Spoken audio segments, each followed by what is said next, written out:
আজকে তো আমি তেলিয়ামুড়া হাসপাতাল ভিজিট করলাম। চূড়ান্ত অপদার্থতার নজির, চূড়ান্ত অবহেলার নজির হাসপাতাল। বিজেপি সরকারের চূড়ান্ত অপদার্থতা আর মুখ্যমন্ত্রীর হাতে থাকা বেহাল স্বাস্থ্য পরিষেবার নগ্ন চিত্র এবার জনতার সামনে তুলে ধরলেন খোদ বিজেপি নেত্রী কল্যাণী রায়। আবারও শুনুন বিজেপির নেত্রী তথা বিধায়িকা নিজেই কি বলছেন। আজকে তো আমি তেলিয়ামুড়া হাসপাতাল ভিজিট করলাম। চূড়ান্ত অপদার্থতার নজির, চূড়ান্ত অবহেলার নজির হাসপাতাল। এ যেন বিজেপি সরকারের চরম অপদার্থতার জ্বলন্ত চিত্র।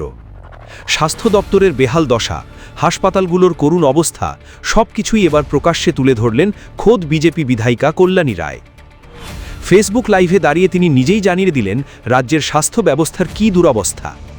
অথচ প্রশ্ন হলো এই অবস্থার জন্য দায়ী কে? স্বাস্থ্য দপ্তরের দায়িত্বে আছেন মুখ্যমন্ত্রী তথা স্বাস্থ্যমন্ত্রী মানিক সাহা। বছরের পর বছর হাসপাতালগুলো ডাক্তার, নার্স ও স্বাস্থ্যকর্মীর সংকটে ভুগছে। সরকারি হাসপাতালে চিকিৎসার আশায় গিয়ে প্রতিদিন সাধারণ মানুষ হয়রানির শিকার হচ্ছেন। চিকিৎসা না পেয়ে অনেকেই বাধ্য হচ্ছেন বেসরকারি হাসপাতালের দ্বারস্থ হতে। কিন্তু বিজেপি সরকার নিজেদের ব্যর্থতার দায় স্বীকার না করে সেই দায় চাপাতে চাইছেন ডাক্তার ও স্বাস্থ্যকর্মীদের ঘাড়ে। ফেসবুক লাইভ করে স্বাস্থ্যকর্মীদের হেনস্থা করে আসল সমস্যাকে আড়াল করার চেষ্টা চলছে। আপনি এখানে কেন?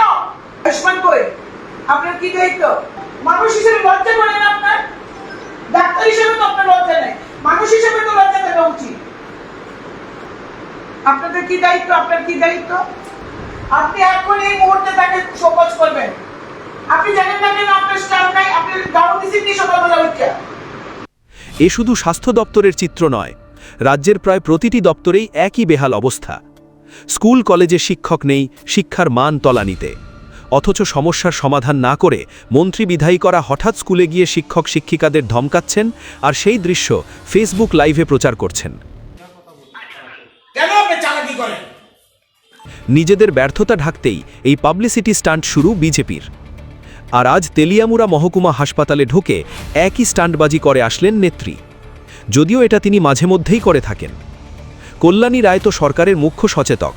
তিনি কোনোদিন সরকারের কাছে দাবি করেছে কি যে হাসপাতালে ডাক্তার, নার্স, স্বাস্থ্যকর্মীর সংকট আছে, ফলে প্রয়োজনীয় সংখ্যক ডাক্তার, নার্স, স্বাস্থ্যকর্মীর নিয়োগ করতে হবে?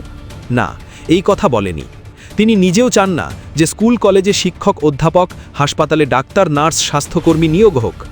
ফলে এটা তিনি যা করলেন তা আসলে জনতার আই ওয়াশ।